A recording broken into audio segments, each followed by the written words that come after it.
Jornal Brasil Atual. Agora são 8h06 e vamos conversar com o coordenador-chefe do Departamento de Amicus Curiae do IBCCRIM, Maurício Dieter. Bom dia, Dieter. Bom dia, Glauco. Dieter, ontem a gente teve uma decisão do presidente do Supremo Tribunal Federal, ministro Dias Toffoli, suspendendo a implantação do juiz de garantias por 180 dias.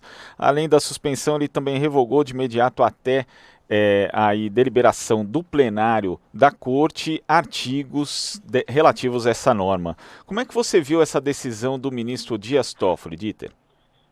Olha, o ministro Dias Toffoli tem se caracterizado por uma extrema prudência na presidência do Supremo Tribunal Federal. Ele tem sido absolutamente cauteloso, ele tem antecipado uma série de questões, ele chegou a compor o gabinete com indicações de militares, num claro aceno conciliatório. Depois ele tentou costurar várias questões entre ministros, em outras questões polêmicas, e agora ele mostra, mais uma vez, ele mostra uma grande reatividade em relação à repercussão do juiz de garantias, dando uma decisão que me parece equivocada, claramente usurpando o poder legislativo.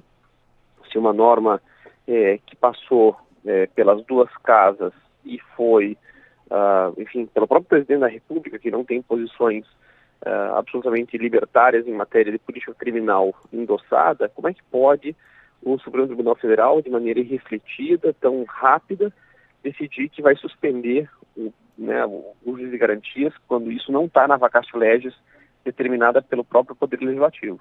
Então, a gente entende a decisão do ponto de vista político, pelo comportamento reiterado do ministro-presidente, mas do ponto de vista jurídico, é uma decisão equivocada, uma decisão que viola as fronteiras da competência do Supremo Tribunal Federal. E o que a gente tem, visto hoje em dia, se eu puder complementar nesse sentido, Sim. porque é uma questão um pouco mais conjuntural, né? Ela não é simplesmente uma decisão que tem que ser lida em contexto, que a gente percebe que há uma enorme transferência de poder político para o Supremo Tribunal Federal, que parece como uma espécie de corpo técnico estável de burocratas diante da volatilidade dos outros poderes. E eles parecem hoje atuar como uma espécie de órgão moderador de eventuais excessos, né, ou excessos ou faltas dos outros poderes, tentando mediar esse tipo de relação. E isso é péssimo, né? Péssimo tanto para a democracia quanto para o próprio Supremo, porque na medida em que ele avança sobre competência de outros poderes, ele vai mostrando quanto ele é ineficiente para tratar dessas questões, quanto ele é incapaz de resolver essas questões. Então a gente fala de questões de segurança pública, por exemplo, quanto mais o Supremo Tribunal Federal se envolve nessas questões, mais ele mostra que é incapaz de lidar com elas. Quanto mais o Supremo aqui tentar ocupar o lugar das representações democráticas, mais o Supremo Tribunal Federal vai mostrar que ele não tem legitimidade para tomar decisões que tirem dos representantes do povo eleitos no Congresso a capacidade de alterar o rumo da política criminal brasileira. E esse ponto da suspensão que você se refere, Dieter, é porque a lei expressa, né? Ali diz que a lei entra em vigor após decorridos 30 dias de sua publicação oficial. Ou seja, de fato, o ministro Dias Toffoli está legislando como você fala. Não é, veja, longe de ser uma novidade, não é a primeira vez, né? Em base a princípios bastante etéreos, como moralidade, eficiência, razoabilidade e outras palavras-chave, o Supremo Tribunal Federal tem feito esse tipo de invasão em questões legislativas e também em matéria de política pública estritamente vinculada ao Executivo, né? Claro que, vejam, esse não é o ponto mais importante do chamado pacote anticrime, mas a decisão de ontem é novamente um problema, né? Ela toma algo que deveria ter sido implementado rapidamente para tentar fazer uma alteração de passo e compasso da justiça brasileira, para poder repensar como é que o juiz deve atuar no processo, e ela prorroga esse drama, né? Eu acho, no final, tentando diminuir a tensão dessa medida que para o nosso sistema parece como inovadora, ele acaba prolongando esse debate e produzindo mais tensão, mais ruptura. Se o juiz de garantia fosse rapidamente implementado, eu posso assegurar, pela prática de todos os outros países latino-americanos que fizeram mudanças nos seus códigos de processo penal, rapidamente o Brasil entenderia qual é a dinâmica do processo acusatório, porque, fundamentalmente, você ter um processo é mais ou menos democrático, mais ou menos técnico, de acordo com a sua prática. Em vez de a gente começar essa prática, é como se a gente tivesse prolongado isso. Bom, não é como, agora de fato se prolongou isso, para esse debate se tornar ainda mais, sabe, algo que possa reduzir ainda mais a marcha da necessária transformação do processo penal brasileiro. Agora, Dieter, e a introdução também do STF num processo legislativo de caráter político é perigosa também em outro sentido, né? Já que houve toda uma negociação em torno desse chamado pacote anticrime, né? Uma denominação até imprópria, mas que muita gente encarou a sua aprovação como um mal menor, entre outros pontos, por conta da aprovação da criação do juiz das garantias. Quando você tem isso comprometido, quer dizer, esse mal menor já começa a ficar bem maior. É estranho dizer isso, né? Que uma lei penal veio com uma espécie de cláusula de redenção por mal menor.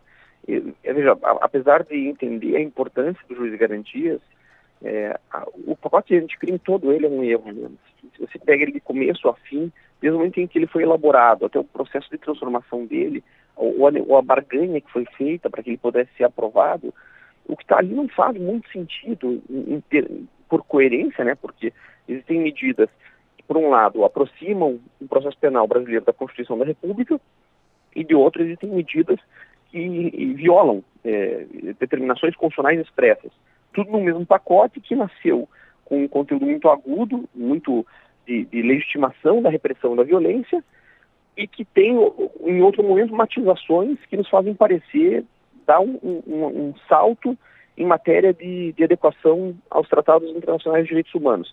Então, o pacote anticrime, como toda lei mal feita, né, como toda iniciativa, que pode até ter boa vontade, mas tem pouco estudo, ele agora aparece como mais uma questão que vai ter que ser resolvida no direito brasileiro. As pessoas também precisam ter consciência, sejam favoráveis ou contrárias a qualquer versão do pacote anticrime. É muito importante nesse debate político, e aí mais um momento para lamentar a decisão do ministro Dias Toffoli, que quando você muda algo no direito brasileiro, isso produz impacto por muitas gerações ainda, né? Veja quanto tempo, por exemplo, demorou para se consolidar o entendimento de que o que está escrito no artigo 5º, inciso 57, é o que realmente está escrito no artigo 5º, inciso 57, e ninguém será considerado culpado, senão até o trânsito em julgado. Para você consolidar as coisas no direito brasileiro, para você pacificar esses debates, vão muitos casos, muita discussão, vão sempre discussões que são conflitantes entre tribunais estaduais, que são um conflito entre tribunais superiores e entre ministros e turmas de tribunais superiores. Então, você produz uma mudança tão ampla, né, que atira para tantos lados, com coisas que são sístoles e diástoles, que são avanços e retrocessos. Ao mesmo tempo, até a gente poder pacificar isso dentro da jurisprudência primeiro, e depois dentro da lógica normativa brasileira, é muito ruim, né? Eu digo assim, como professor, não nos custa mais do que atualizar as nossas aulas, mas como advogado, como alguém que atua na prática forense, isso sempre é muito ruim, né? Porque você não vai ter consensos claros, né? Por exemplo, eu vou citar rapidamente uma questão que está na alteração provocada pela lei anticrime. Você agora discute os prazos, a suspensão do prazo prescricional na interposição de recurso especial extraordinário. Pois bem, de acordo com sendo uma norma processual, isso tem que operar efeitos imediatamente. Mas como é que isso vai se operar exatamente nos processos que já têm os recursos especiais extraordinários interpostos, mas que ainda não foram admitidos? Ou ainda, os que já foram admitidos e estão prestes a prescreverem, já que a lei processual começa a valer de pronto. Então, parece uma questão menor, mas isso vai afetar a vida de milhares, talvez centenas de milhares de pessoas, que fizeram toda a sua estratégia processual baseada na expectativa do que a lei prevê. Então, de repente, da noite para o dia, né, em um tempo muito curto, você tem que repensar toda a forma de atuar no cotidiano forense brasileiro. É só para também dizer que não é assim que deveriam se mudar as leis penais e processuais penais, né? Elas deveriam ser feitas a partir de comissões, compostas por estudiosos, seguida de longa pesquisa científica, sem populismo, sem esse apelo dos slogans publicitários de leis anticrime ou pró-crime, ou, sabe, esse tipo de referência de propaganda. Enfim, de maneira muito cautelosa. Seria ideal também que as transformações fossem globais, quer dizer, que a gente vai mudar o Código de Processo Penal, não mudar ele por frações, mas mudar ele por inteiro, para adequar ele a uma principiologia constitucional desde o início. E, enfim, como nada disso aconteceu, agora fica essa inovação, toda ela sujeita, inclusive, às flutuações de humores políticos, porque o Supremo Tribunal Federal passa a reagir às oscilações das pretensões políticas de cada cidadão ou de cada grupo coletivo, porque ele se tornou também muito mais um poder politizado do que um poder jurídico técnico propriamente. E dentro desse caráter de instabilidade, a gente teve uma decisão em caráter liminar por parte do ministro Dias Toffoli, mas depois quem vai assumir a presidência do STF vai ser o ministro Luiz Fux, a partir do dia 19, ou seja, a gente pode ter ainda outras decisões relativas aí ao juiz das garantias e também a outros institutos do pacote anticrime. Se bem que parece que a prioridade, na verdade, é barrar o juiz das garantias, enquanto as medidas outras do chamado pacote anticrime, que, por exemplo, aumentam o processo de encarceramento em massa, essas estão ali quietinhas. Também porque teve reação dos juízes, pelo menos de parte dos juízes, ou da parte dos juízes que hoje estão à frente de seus órgãos de classe, contra o juiz das garantias. Que é uma coisa que, assim, honestamente, como quem trabalha com o direito brasileiro, não faz o menor sentido. O juiz das garantias, ele não só é lógico, ele é necessário para que o próprio juiz possa ter a tranquilidade de um julgamento de mérito distante da apuração da prova. O bom juiz é aquele que se mantém distante da produção da prova, aquele que se mantém distante do processo de investigação. Isso porque, se você se envolve na investigação, você vai ser tentado pela pretensão de saber o que aconteceu no calor do momento, no momento em que isso é mais tensionado. Esse distanciamento é próprio de uma atitude madura dos juízes. O que parece é que essa parte da magistratura é completamente imatura, né? Assim, não tem maturidade do ponto de vista de cultura democrática, de cultura técnica processual penal acusatória, porque eles estão numa espécie de adolescência, de afobação, que vai muito misturada com essa pretensão de punir a qualquer custo, ou achando que o juiz é agente de segurança pública, quando na verdade a única razão pela qual os juízes existem e têm todos os seus privilégios e garantias é para poder tomar decisões contra-majoritárias, né? Decisões que assegurem o direito do cidadão contra a pretensão punitiva do Estado, senão não precisaria de juiz, né? Então essa reação que produziu, digamos assim, essa lamentável, equivocada decisão do ministro Dias Toffoli, que pode ser entendida em contexto político, mas não pode ser justificada juridicamente, mostra que, enfim, em algum momento da redemocratização, o processo político falhou na recomposição do judiciário brasileiro.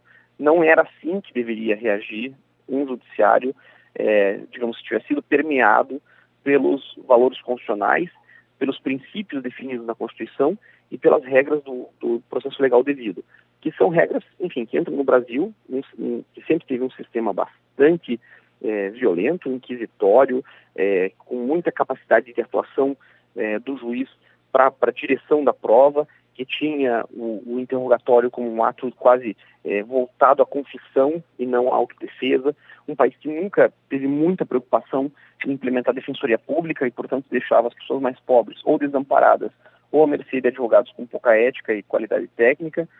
E nesse contexto, o que deveria querer um juiz? Ele deveria querer melhorar esse sistema para assegurar ao cidadão todo o benefício, né, garantido pela Constituição.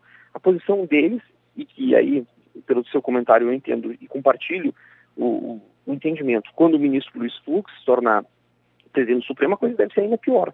Porque se o ministro Dias Toffoli se caracteriza por uma certa serenidade conciliatória, o ministro Luiz Fux tem jogado para a plateia há muito tempo, né?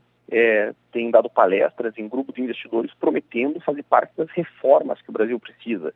Essa não é a posição que deve ter um ministro Supremo, e muito menos um ministro presidente, né? Eles deveriam estar numa posição reativa quando se provocados para estritamente decidir questões de constitucionalidade, não para ficar articulando o poder político para atender a grupos, né, mais ou menos organizados e vinculados aos seus próprios interesses de classe.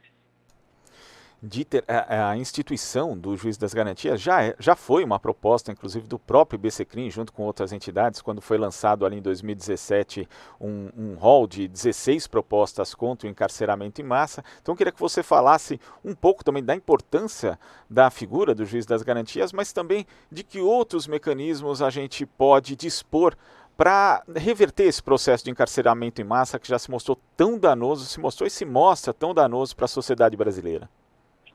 Olha, nós teríamos que atuar, bom, de fato, primeiro pegando a lembrança histórica, na época em que o Ministério Público ainda não tinha mostrado pela descoberta do Intercept de que se tratava a Lava Jato, e quando havia uma espécie de endeusamento da Lava Jato pela grande mídia, e se acreditava que aquilo era um movimento de transformação nacional e não um projeto específico de poder, o Ministério Público Federal chegou a apresentar 10 medidas contra a corrupção, que não eram 10 medidas, enfim, passavam de 60 e não tinham nada a ver com a corrupção, na verdade uma projeto de expansão do poder policial do Ministério Público. Na época, o IBCTRIM tentou lançar um documento que reagia a isso, chamado 16 medidas contra o encarceramento em massa, em que a gente tentava sintetizar um conjunto de propostas que pudesse enfrentar o que é hoje o mais grave crime contra a humanidade em curso no país, que é o sistema carcerário brasileiro.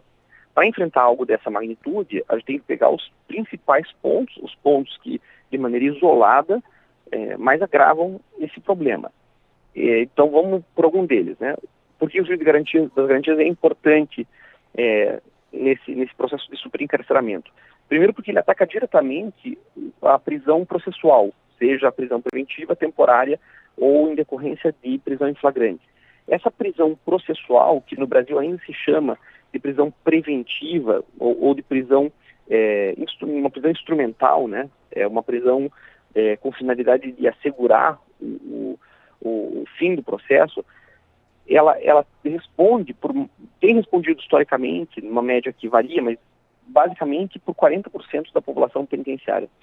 Veja, se eu posso estabelecer um maior controle jurídico sobre a legalidade dos atos policiais e ministeriais que levaram à prisão de alguém, antes mesmo dela ter contra si o trânsito em julgado, uma sentença condenatória, eu posso rapidamente atacar uma população que está presa majoritariamente por crimes contra o patrimônio sem violência ou tráfico de drogas, que também é um crime sem violência ou grave ameaça, e evitar que elas passem pela prisão já no início do processo. E isso tem um monte de repercussões, não só a imediata liberdade deles, diminuindo o número de presos absolutos, mas também porque pesquisas criminológicas indicam de maneira consistente, isso é teoria acumulada durante muito tempo, a gente sabe que se o sujeito é condenado, é preso no início do processo, o risco dele ser condenado é muito maior, né? Chega a ser 4 vezes superior a ele não ter sido preso no início do processo. Então, prender alguém já é pré-condená-lo. Quando a gente cria os de garantias, que é alguém específico para cuidar da legalidade estrita dos atos policiais, a gente também está aumentando o controle sobre a polícia e diminuindo o espaço de arbítrio que hoje ela detém. A gente coloca um juiz comprometido só com a não anulação dos atos policiais desde que praticados no estrito cumprimento do dever legal. E isso vai, certamente, ao trazer mais cuidado, trazer mais proteção para esse momento inicial, a gente consegue, por efeito ricochete, aumentar a disciplina da própria polícia, aprimorando tecnicamente a polícia brasileira, seja ela militar, federal, ou mesmo atos da guarda municipal em tarefas de polícia ostensiva. Então, o juiz de garantias, ele acaba atacando isso, né? A possibilidade de diminuir essa imensa população carcerária presa provisoriamente. Um segundo momento também poderíamos dizer que para enfrentar encarceramento em massa, o juiz de garantias não vai ser suficiente, né? Tem uma outra medida na lei anticrime, que é uma espécie de ampliação do acordo de não persecução penal, né, algo que se tratava como sursis processual ou suspensão condicional do processo, que é algo interessante, que permite que a restituição do bem à vítima ou o reconhecimento da responsabilidade para crimes com pena inferior a 4 anos possa encerrar em um só ato, né, a persecução penal. Acho que é interessante, especialmente para crimes patrimoniais, crimes sem violência ou grave ameaça, é algo que deveria, enfim, merecer algum cuidado para evitar que pessoas sejam presas por crimes, né, pequenos, que é o que acontece muito no caso do furto, por exemplo, com a prisão de reincidentes. E por último, acho que vale a pena mencionar que um projeto grande de descriminalização, quer dizer, se for levado a sério mesmo o compromisso em diminuir o encarceramento em massa, o grande alvo aqui tem que ser a política de drogas. Porque enquanto a gente tiver uma política de repressão às drogas que não entenda que, enfim, você sempre vai ter o problema das drogas, mas se você criminalizar, você vai ter o problema das drogas mais a criminalização, para poder tratar com políticas públicas de saúde a questão das drogas, a gente teria que retirar o sistema penal dessa pretensão impossível de evitar que pessoas usem certas substâncias psicoativas para fins recreativos. E se você atacar, portanto, a prisão processual, a política de drogas, e você criar alternativas rápidas para crimes patrimoniais em violência grave e ameaça, acho que a gente já dá um passo muito importante para reduzir essa tragédia carcerária nacional. Tá certo, Dieter. Queria agradecer muito aqui as suas análises e a gente espera você em uma outra oportunidade. Claro, com o maior prazer. Eu quero dizer que, veja, como coordenador do Departamento de Amicus Curiae do IBCCRIM, eu me sinto honrado com a indicação do Instituto, que é o mais importante instituto de criminalistas, né, do país, que reúne advogados, promotores, juízes, professores, para tentar defender essas questões no Supremo Tribunal Federal e poder, enfim, emitir opinião informada sobre essas questões. As coisas acontecem muito rápido, é muito difícil para nós, né, os que somos especialistas no assunto, não só nos mantermos atualizados, mas produzir teoria refletida, crítica, sobre essas inovações, porque as mudanças são mais rápidas do que a nossa própria reflexão. Como advogado, eu vou ter que enfrentar isso na prática. Agora estamos sujeitos, né, a mudanças importantes e que, como eu disse, vão demorar muito tempo ainda, vão causar uma grande insegurança jurídica e vão demorar muito tempo ainda a serem resolvidas. E como professor de criminologia, é mais do que tudo um lamento, né? A ciência criminológica, a pesquisa criminológica aplicada, a análise de segurança pública feita nas universidades públicas do país inteiro, novamente não foi consultada, se perdeu. É mais uma mudança na lei penal e processual que foi feita a partir do voluntarismo de alguns poucos e não, enfim, acumulando todo o caldo teórico, toda a pesquisa científica que se tem acumulado sobre o tema. Lembrando até que quando foi apresentado o texto original do chamado pacote anticrime pelo ministro da Justiça, Sérgio Moro, ele falou até com certo orgulho de que os acadêmicos, os pesquisadores seriam contrários àquilo, mas ele tinha o Código Penal italiano para justificá-lo, né? Pois é. Dieter, muito obrigado aqui pela sua participação e até a próxima. Até a próxima, obrigado. Conversamos aqui com o coordenador-chefe do Departamento de Amicus Curiae do IBCCRIM, Maurício Dieter. Você sintoniza Rádio Brasil Atual.